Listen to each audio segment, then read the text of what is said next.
me foi dada a incumbência de falar sobre o panafricanismo, apresentar o capítulo desse livro que se chama Na Casa do Meu Pai, entendeu? É um livro que foi lançado no Brasil em 1997 e que tem sido muito utilizado assim, não só pelas universidades, mas para todo um público que quer ter acesso a esse material. E me preparando para apresentar esse trabalho, eu me deparei com algumas afirmações, por exemplo, tipo, na verdade, esse livro, esse livro Na Casa do Meu Pai, é um livro escrito por um autor, filho de um ganense, de um rapaz de Gana.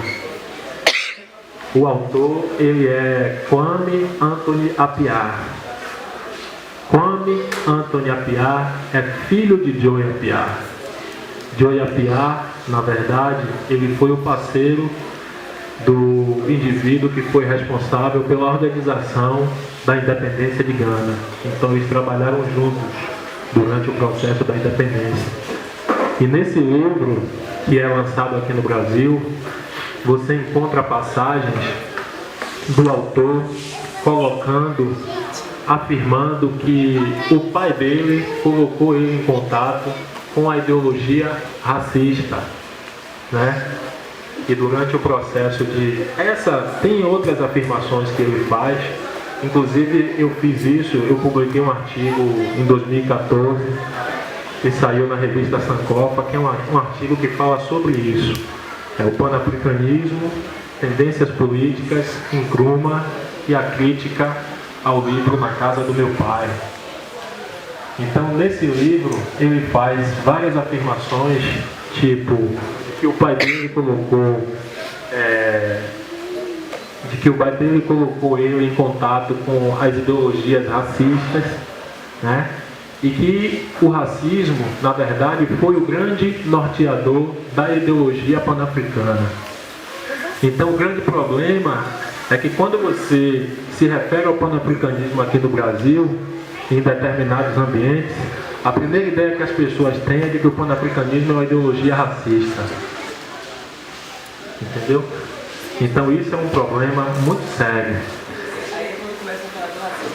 Exatamente. E aí, o que é que acontece? Eu fui obrigado a escrever um artigo traçando toda a trajetória do panafricanismo, né? Desde o momento que o panafricanismo, porque esse nome panafricanismo é um nome que foi colocado depois, porque não tinha. Então eu fui obrigado a fazer essa retrospectiva para mostrar que em nenhum momento esses autores, né, eles se apropriam de ideologias racistas, mas eles usam os termos que eram os termos do momento, né? O conceito de raça é um termo que caiu na década de 90. Então você fazer uma crítica nos dias de hoje, a forma como Nkrumah utilizava o conceito de raça, acusando ele de racismo em 1945, né, logo depois da Segunda Guerra Mundial. Então, assim, ou é um desconhecimento ou é má fé. Entendeu? Então aí, o que é que acontece? Eu fiz essa retrospectiva, assim, eu vou tentar ser muito breve, certo? Que é pra gente tocar em outro ponto. A primeira coisa que a gente tem que pensar a respeito do panafricanismo é o seguinte: panafricanismo, a primeira ideia que nós temos é que é uma ideologia do continente africano, e não é, né? O panafricanismo é uma ideologia que vai chegar no continente africano depois. A partir da década de 20, de 30, você vai ter já essa influência, a relação com o continente africano. Mas os principais teóricos, os principais construtores da ideologia pan-africana, eles são das colônias inglesas, aqui na América. Então você tem o primeiro pensador, porque foram vários pensadores, não dá para a gente fazer uma lista com cada pensador, com cada contribuição. Então a gente coloca os principais. Então, assim, no momento onde essa ideia de nacionalismo, de fortalecimento étnico, de construção da nacionalidade estava muito em voga, quem pensou essa ideia para o lado dos africanos e da diáspora foi um rapaz chamado Henry Sylvester Williams. Henry Sylvester Williams, ele pensou em uma conferência de povos de cor, né? Porque nesse momento o nome pan-africanismo é um nome que não foi adotado. E isso foi em 1890. Ele levou mais ou menos 10 anos para organizar uma conferência que aconteceu entre 1900 e 1905. Né? A partir da conferência de 1905, com Du Bois, um outro pan-africanista, que você vai ter a construção do termo pan-africano. Pan, que é uma palavra que vem do grego, que significa todo, e o africanismo é uma forma de você se identificar com a sua identidade. De que forma? Você ter a consciência da história, da cultura e da ancestralidade que você pertence. Então tudo isso é que te dá a noção da identidade, que vai fazer a ideia do panafricanismo. Certo? Se você for pegar essa concepção e retroceder, o panafricanismo ele já existe antes do século XIX, porque ele já retoma essa ideia da escravidão, entendeu? Dessas populações africanas que já têm a consciência de uma matriz, de uma identidade. Então você vai ter, no momento, Du Bois, que vai ser um dos principais articuladores do pan-africanismo. Só que Du Bois, até pelo fato de ele ser um acadêmico, ele vai pensar muito nesse lance da educação. A educação como um instrumento de identificação dessas populações. Alguns autores falam de Du Bois como um criador de uma linha do panafricanismo educacional, um panafricanismo bem voltado para a educação. Não que a educação esteja fora dos outros, entendeu? Mas Du Bois ele foi muito enfático nessa estratégia. Junto com Du Bois você tinha um outro cara que era um cara chamado Booker Taylor Washington, né? Que é um pensador que vai estar muito ligado naquela conjuntura pós-escravidão nos Estados Unidos, com essa questão da inserção das populações afrodescendentes na conjuntura capitalista, né?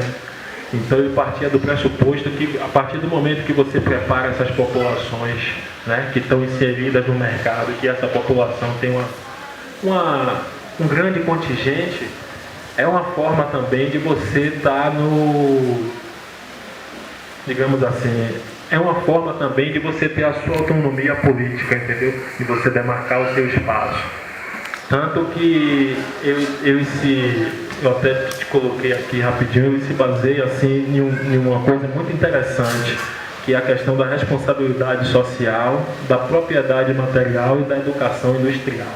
Então esse aí é o tripé que Booker Taylor Washington se baseia no sentido de, né, tá vendo o espaço essa população ocupar nesse momento. Alguns autores também falam de um panafricanismo voltado para a economia, essa questão bem ligada. Um panafricanismo econômico. Aí você tem as duas vertentes, né? Uma vertente educacional, uma vertente econômica, né? Social, ligado com essa questão da escravidão. Depois você tem uma versão mais religiosa da coisa. E aí você tem dois teóricos. Você tem o Oliver Cromwell, que é um teórico que vem antes. Cromwell, na verdade, eu acho que ele morre em 1898, 1868. Mas é importante, porque Cromwell ele já compartilha daquela ideia de que a população negra ela é igual, ela não é inferior, bem dentro daquela questão religiosa, entendeu? Só que Cromwell ele não acompanhou a construção das conferências pan-africanas. Então essa ideia de pensar o panafricanismo no âmbito religioso ficou com Edward Wilmot Blinder, né? E vai ser um outro pan-africano que vai pensar essa situação a partir da religião. Inclusive Blinder vai ter uma relação muito estreita com o movimento Rastafari também. porque o movimento Rastafari é uma forma de panafricanismo religioso, entendeu? Então você vai ter essa questão muito ligada. Então aí você tem uma versão econômica, uma versão educacional, uma versão religiosa, e aí você tem uma primeira fase que é fechada com um radicalismo da ideologia panafricanista, que é a ideologia garveísta. Porque se Du Bois pensava em um âmbito educacional, se Tilo Washington pensava em um âmbito econômico, se Blinder ou Cromwell pensava em um âmbito religioso, Garvey ele vai pensar em um âmbito global. Então Garvey vai desenvolver um projeto que é econômico, educacional, social, político, religioso, cultural e militar. A construção dos Estados Unidos da África, né? África para os africanos. E naquele momento vai representar o radicalismo no sentido identitário, né? O retorno para o continente africano, o retorno para a casa dos nossos pais. Então esse projeto de Garvey, nesse momento, é um projeto que vai ter um impacto muito grande, a ponto de você reformular as bases teóricas, as bases epistemológicas da luta com Garvey, né? Então Garvey é o grande divisor de águas do movimento panafricanista.